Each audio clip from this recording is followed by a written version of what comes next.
Reaction को समझते हैं एक जनरल रिएक्शन बना करके। मान लीजिए एक एल्काइल हैलाइड का मॉलिक्यूल है और मुझे इस पर न्यूक्लियोफाइल का अटैक कराना है। क्या होगा, मुझे बताए कि एल्काइल हैलाइड में डाइपोल मोमेंट होता है, इसमें चेन पर प्लस चार्ज होता है और हेलोजन पे माइनस चार्ज।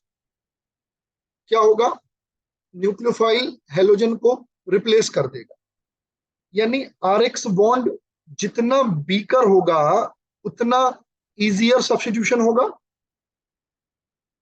अब अगर मैं रिएक्टिविटी की बात करता हूं तो क्या होगा, जो आयोडाइड्स हैं वो फास्टर रिएक्शन देने वाले हैं, then bromide, then chloride, then fluoride.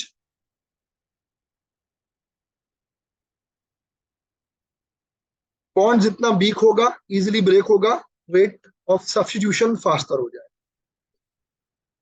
अगर मैं इन रिएक्शन का एग्जांपल लेता हूं न्यूक्लियोफिलिक सब्स्टिट्यूशन का, तो अगर किसी हेलोएल्केन की रिएक्शन OH माइनस से हो रही है, X will be replace by OH।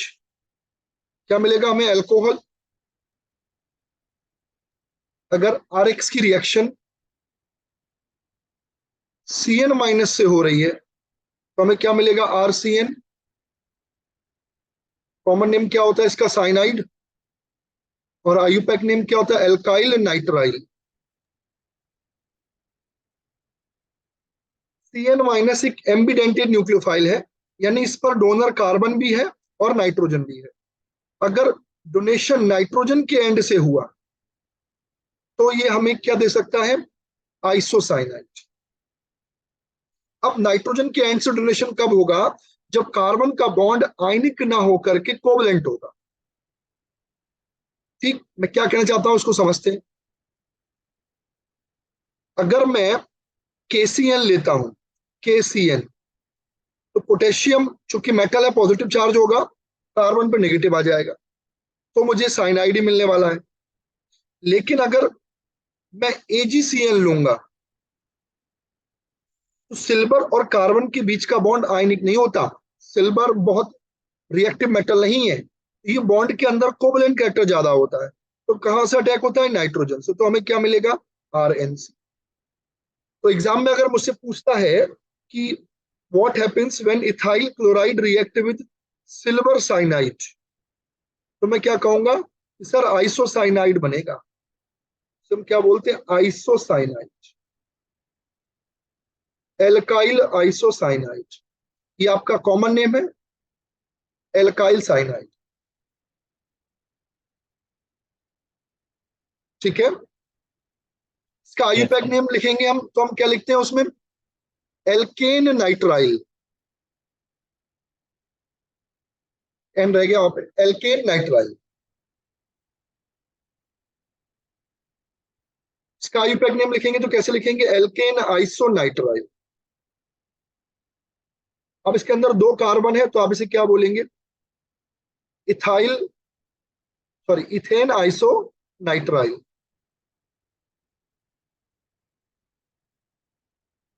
Ethane iso nitrile. और आपसे पूछ देता है कि साइक्लोहेक्साइल क्लोराइड है आपके पास, क्या है ये, साइक्लोहेक्साइल क्लोराइड, और इसकी रिएक्शन मुझे KCN से करानी है तो क्या मिलेगा, दिमाग में रहना चाहिए आयनिक बॉन्ड है, CN लगेगा।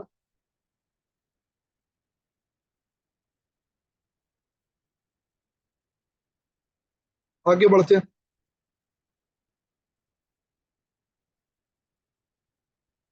और एग्जांपल देखते हैं। अब न्यूक्लियोफाइल के तौर पर अमोनिया ले लिया मैंने, तो क्या होता है, अमोनिया का NH2 अटैक करता है और HX अलग हो जाता है, माने हमें प्राइमरी अमीन, जिसे हम अमीन बोलते हैं, चूंकि एक कार्बन से जुड़ा है तो प्राइमरी अमीन मिलता है। अटैक करने वाला न्यूक्लियोफाइल अगर SH माइनस है, सपोज यू हैव KSH, तो आपको क्या मिलेगा, RSH।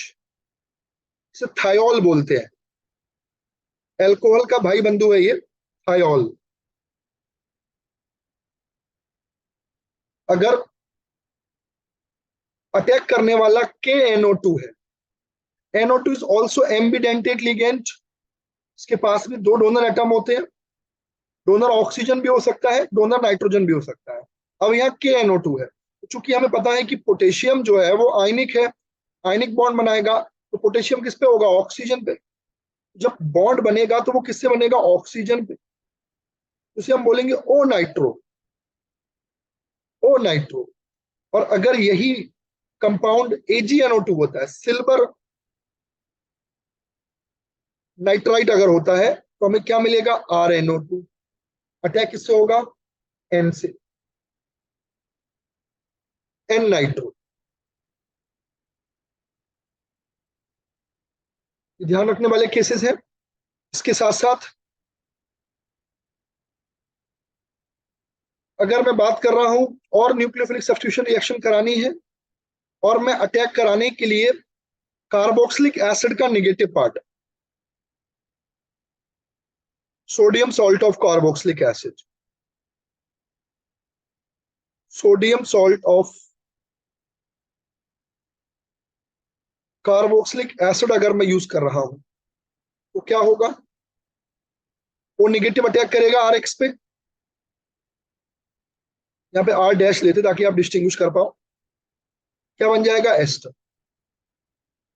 कंपाउंड क्या बन जाएगा? एस्टर। अगर एज ए न्यूक्लियोफाइल अटैक करने वाला H माइनस हो, suppose you have Na plus H minus, क्या मिल जाएगा? RH, यानी एल्केन बन जाएगा। अब ये H माइनस Na से आ रहा है, कुछ कॉमन रिड्यूसिंग एजेंट भी हैं, जैसे NaBH4। NaBH4 ध्यान रखेंगे, आगे हम बहुत इसको डिटेल में पढ़ने वाले हैं। इसको हम ऐसे बोल सकते हैं Na plus BH4 minus. BH4 minus हमें क्या देता है? H minus. ये भी हमें क्या देगा? Alkane RH। इसी तरह से इसका एक भाई बंधु है लिथियम एल्यूमिनियम हाइड्राइड, ये है सोडियम बोरोहाइड्राइड, सोडियम बोरोहाइड्राइड। ये हमारा क्या है? Lithium aluminium hydride. ये हमें क्या देने वाला है? ये कैसे ब्रेक करेगा? आसान तरीके से आप सोच सकते हो, Li plus AlH4 minus AlH3 plus H minus, तो ये भी H माइनस देगा। हेलो एल्केन से रिएक्शन होगी तो क्या बन जाएगा? एल्केन बन जाएगा। आप देख रहे हो ये सारी रिएक्शन कैसी है? ये सारी रिएक्शंस हो रही है न्यूक्लियोफिलिक सब्स्टिट्यूशन रिएक्शन। सारे के सारे में हेलो एल्केन पर न्यूक्लियोफाइल का अटैक हो रहा है। इन्हें हम क्या बोलते हैं? Nucleophilic substitution reaction. अब ये जो रिएक्शन हो रही है, इनकी मैकेनिज्म क्या होती है, इनकी मैकेनिज्म कैसी होती है, अगर मैं इस पर डिस्कशन करूं तो मैं आपको बताऊं इसकी प्रिस्क्राइब्ड मैकेनिज्म तीन पार्ट्स में हम डिवाइड कर सकते हैं, SN1, SN2 और SNI। As far as NCERT is concern हम बात करेंगे SN1 और SN2। मतलब आपने अब तक देखा ये रिएक्शन हो रही है, अब हमें क्या देखना है? कैसे हो रही है? What is the mechanism behind this? Exam के पॉइंट ऑफ व्यू से बहुत इंपॉर्टेंट है। सर आपकी आवाज नहीं आ रही। एग्जाम के पॉइंट ऑफ व्यू से बहुत इंपॉर्टेंट है। सर आपकी आवाज ब्रेक हो रही है। ओके,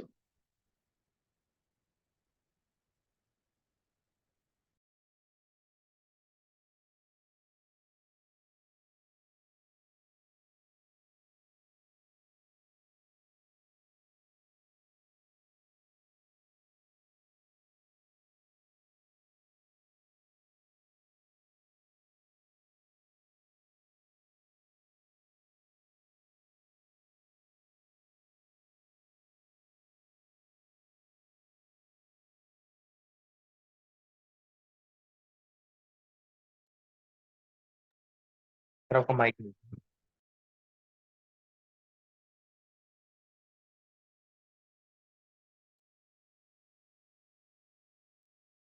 अब तक हमने जो ऊपर एग्जाम्पल लिए थे उनकी मैकेनिज्म क्या हो सकती है उसके बारे में हम डिस्कस करने जा रहे हैं।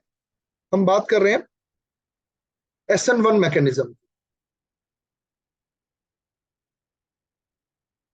SN1 मैकेनिज्म के बारे में कुछ पॉइंट जानते हैं। सबसे पहला पॉइंट कि ये 2 स्टेप मैकेनिज्म है।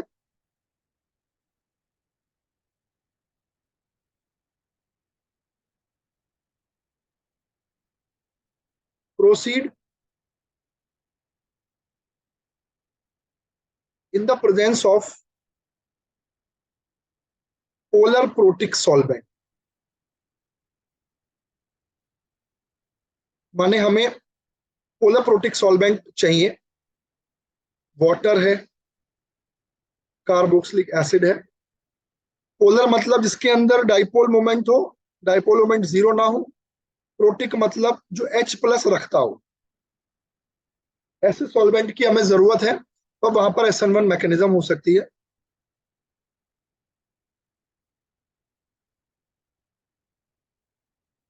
मैकेनिज्म प्रोसीड थ्रू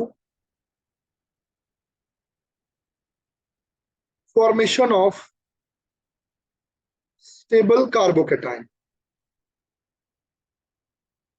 मैकेनिज्म में कार्बोकेटाइन बनता है,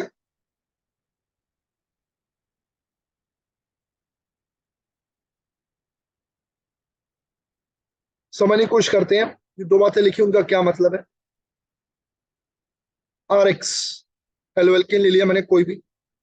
पहली स्टेप में क्या होता है, ये X अपने इलेक्ट्रॉन को लेकर के आयनाइज हो जाता है।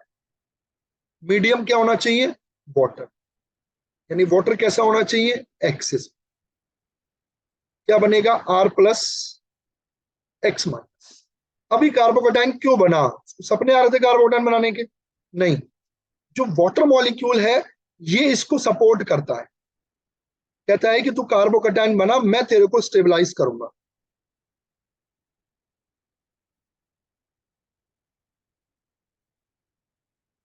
ये जो वाटर है ये R और X दोनों में झगड़ा लगाता है। दोनों के पीछे पहले बॉन्डिंग थी, अब वाटर ने दोनों से क्या कहा कि भाई ब्रेक हो जाओ, अलग अलग हो जाओ, मैं तुम्हें प्रोटेक्शन दूंगा, मैं तुम्हें स्टेबलाइज करूंगा। तो वाटर के पास चूंकि दोनों पार्ट थे, उसके प्लस पार्ट ने हेलोजन को स्टेबलाइज किया,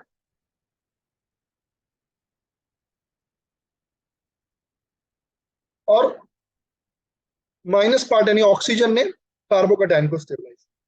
तो यहां जो रिएक्शन का ड्राइविंग फोर्स है वो है फॉर्मेशन ऑफ कार्बोकेटाइन। यानी रिएक्शन होगी, इसके लिए मेन जिम्मेदारी किसकी है, कार्बोकेटाइन। और उसको स्टेबलाइज कौन कर रहा है, वाटर। क्योंकि इस रिएक्शन में बॉन्ड ब्रेक हुआ है, तो कोई भी सिस्टम अपना बॉन्ड ब्रेक करना नहीं चाहेगा, रिएक्शन स्लो होगी। और जो रिएक्शन स्लो होती है वही हमारी रेट डिटरमाइनिंग स्टेप होती है, से हम RDS कहते हैं। यानी इस रिएक्शन का रेट केवल और केवल किस पर डिपेंड कर रहा है, RX पर, उसकी पावर 1 पर, क्योंकि यहां पर एक ही मोल लिया गया है। यानी इस रिएक्शन का ऑर्डर ऑफ रिएक्शन क्या है, 1।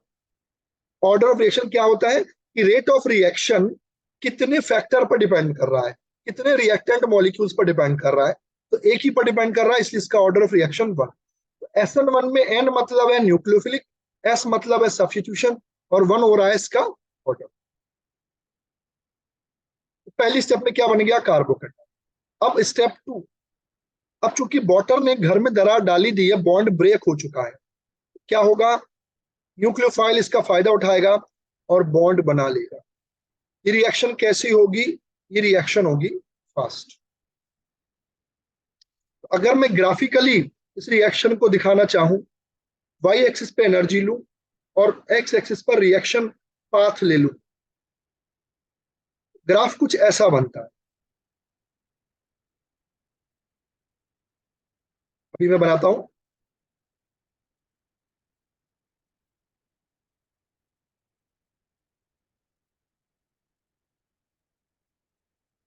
थोड़ा सा पीक बराबर नहीं होते हैं, इसको मैं छोटा कर लेता हूं।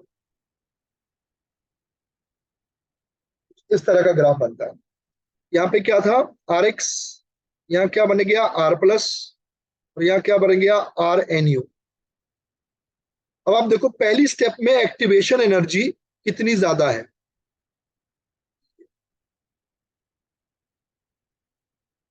Activation energy for first step.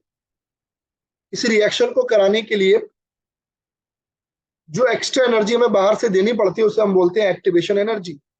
जितनी एनर्जी देनी पड़ेगी रिएक्शन उतनी स्लो होगी। तो पहले में चूंकि बॉन्ड ब्रेक हुआ है तो बहुत ज्यादा एनर्जी देनी पड़ रही है, इसलिए वो स्लो है। दूसरी स्टेप में आप देखो एक्टिवेशन एनर्जी बहुत कम है। Activation energy for second step, इसलिए वो स्लो हुई है,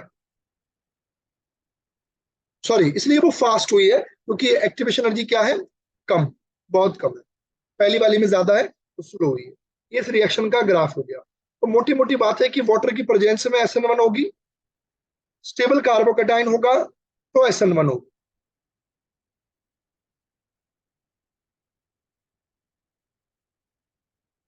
मैं रिएक्शन कराना चाहता हूं एक्वस KOH से। जहां पे आपने एक्वस देखा दिमाग में जाएगा polar protic solvent, sir SN1 है, सही बात है।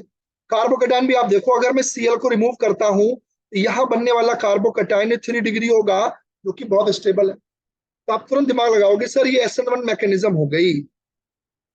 क्या होगा, Cl रिमूव हो जाएगा और उसकी जगह क्या आ जाएगा, OH। Cl कहाँ जाएगा, पोटेशियम के पास, KCl बन जाएगा। इस रिएक्शन को हम क्या बोलते हैं, सॉल्वोलाइसिस।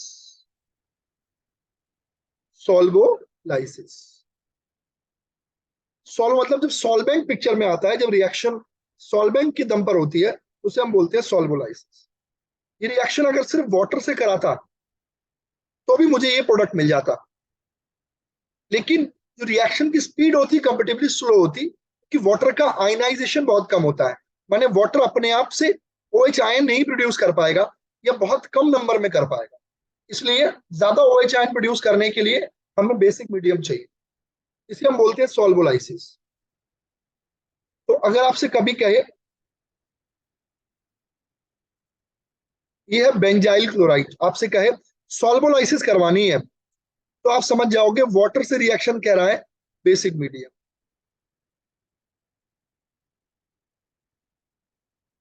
सॉरी CH2 छूट गया।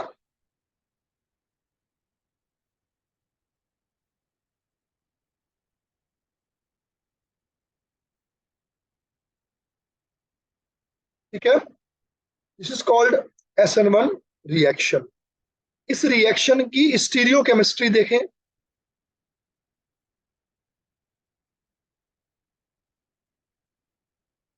अगर हम तो ये बहुत इंपॉर्टेंट रहने वाला है।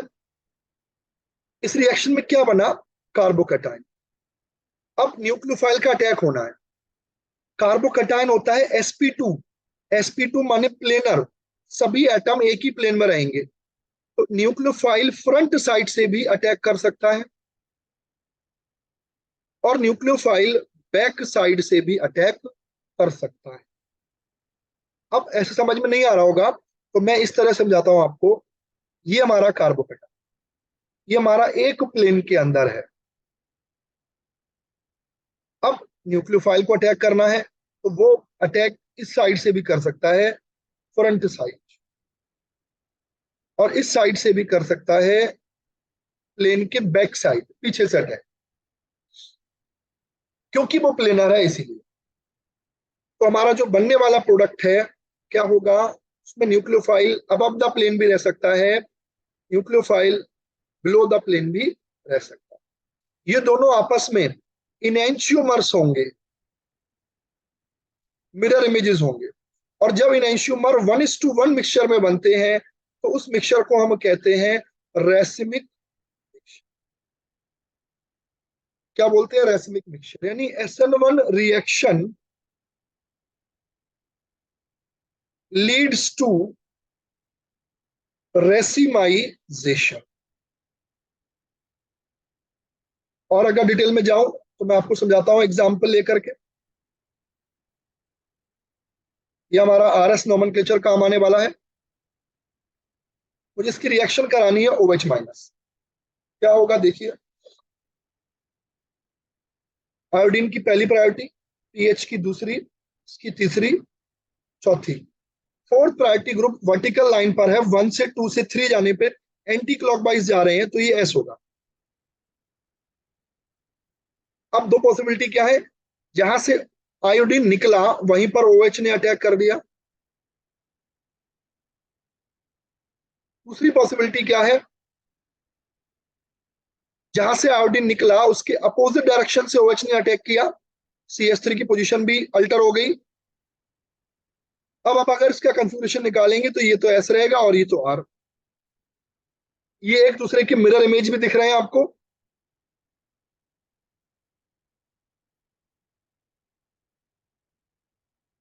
इन्हें हम क्या कहेंगे, इनैंशियोमर्स कहेंगे। और इनका 1:1 मिक्सचर मिलेगा तो हम इसे क्या कहेंगे, रेसिमिक मिक्सचर। अब एक पॉइंट सोचने का है, क्या हुआ, पहले कॉन्फ़िगरेशन एस था, एस भी मिला और आर भी मिला। अगर 1:1 है मतलब 100 में से 50 मॉलिक्यूल ऐसे हो गए, 50 आर, यानी 100 में से 50 ने अपनी प्रॉपर्टी चेंज नहीं करी, तभी तो वो एस के ऐसी रहे। यानी 50 मॉलिक्यूल ने तो अपने कॉन्फ़िगरेशन का क्या किया, रिटेंशन। रिमेनिंग 50 का क्या हुआ, इन्वर्जन।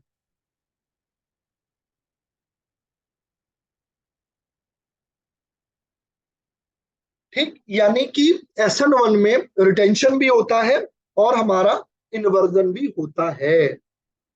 इन दोनों के साथ को ही हम क्या बोलते हैं कि भैया रेसिमिक मिक्सचर बन रहा है। ये हमारे कुछ इंपॉर्टेंट एस्पेक्ट है।